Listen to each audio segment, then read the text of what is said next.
In this lesson, we're going to learn why metal complexes with different geometry have different crystal fields that result in different orbital diagrams to explain their splitting energies. First, let's review where the different d orbitals are placed around a central metal atom. We'll start by defining our Cartesian axes around the metal center. The dz squared orbital lies along the z-axis with a donut-shaped or toroidal region of electron density centered on the horizontal or xy plane. The dx squared minus y squared orbital lies along the xy plane centered on the x and y axes. The dxy orbital lies at a 45-degree angle between the x and y axes.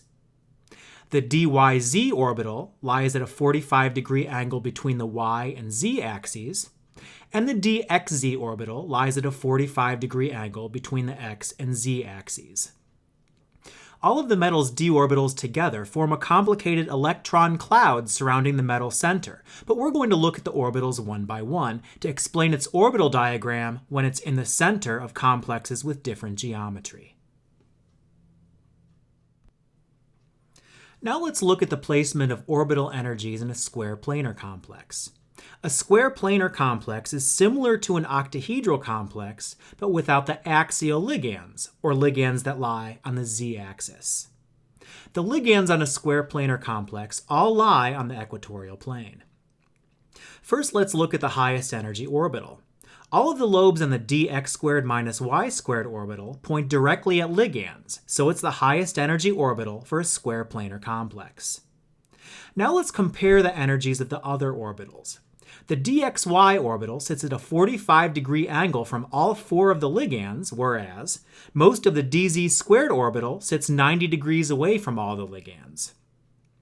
The dz squared orbital does, however, have that small toroidal region of electron density on the equatorial plane with all four of the ligands, elevating its energy slightly compared to the dyz and dxz orbitals, which are each 45 degrees from two of the ligands and 90 degrees from the others. That makes the dyz and dxz orbitals the lowest energy metal orbitals on a square planar complex. Let's consider what happens to the energies of different d orbitals when we add ligands. We'll start with an octahedral complex. An octahedral complex has 6 ligands attached at the ends of the Cartesian axes to form a shape with 8 faces called an octahedron. Consider the dz squared orbital. It lies along the z-axis and it points directly at 2 of the ligands in the octahedral complex. Remember that when ligands bind to a metal, the metal's d orbitals that are closest to the ligands are raised in energy because the ligands have electric fields that repel electrons. It takes extra energy to overcome the repulsion and force the electrons to be in the orbitals closest to the ligands. The dz squared orbital is at the highest energy level because it points directly at 2 ligands. Now let's consider the dx squared minus y squared orbital. It lies along the x and y axes, and it too points directly at several ligands. Its alignment with the ligands on the horizontal or equatorial plane makes its energy equal to the energy level of the dz squared orbital, assuming that all the ligands and their bonds to the metal are equivalent. Now let's consider the off-axis orbitals.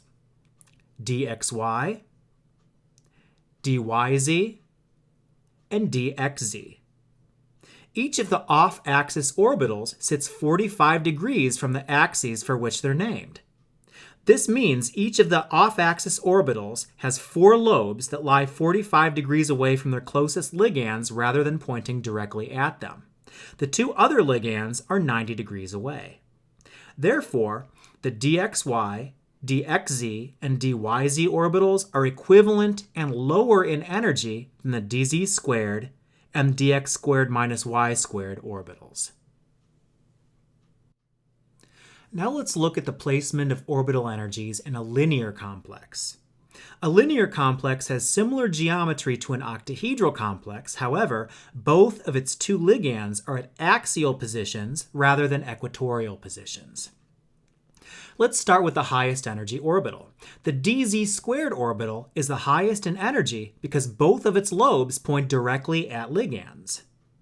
The next highest orbitals are equivalently the dxz and dyz orbitals, each of which have 4 lobes that are all 45 degrees away from each of the 2 ligands.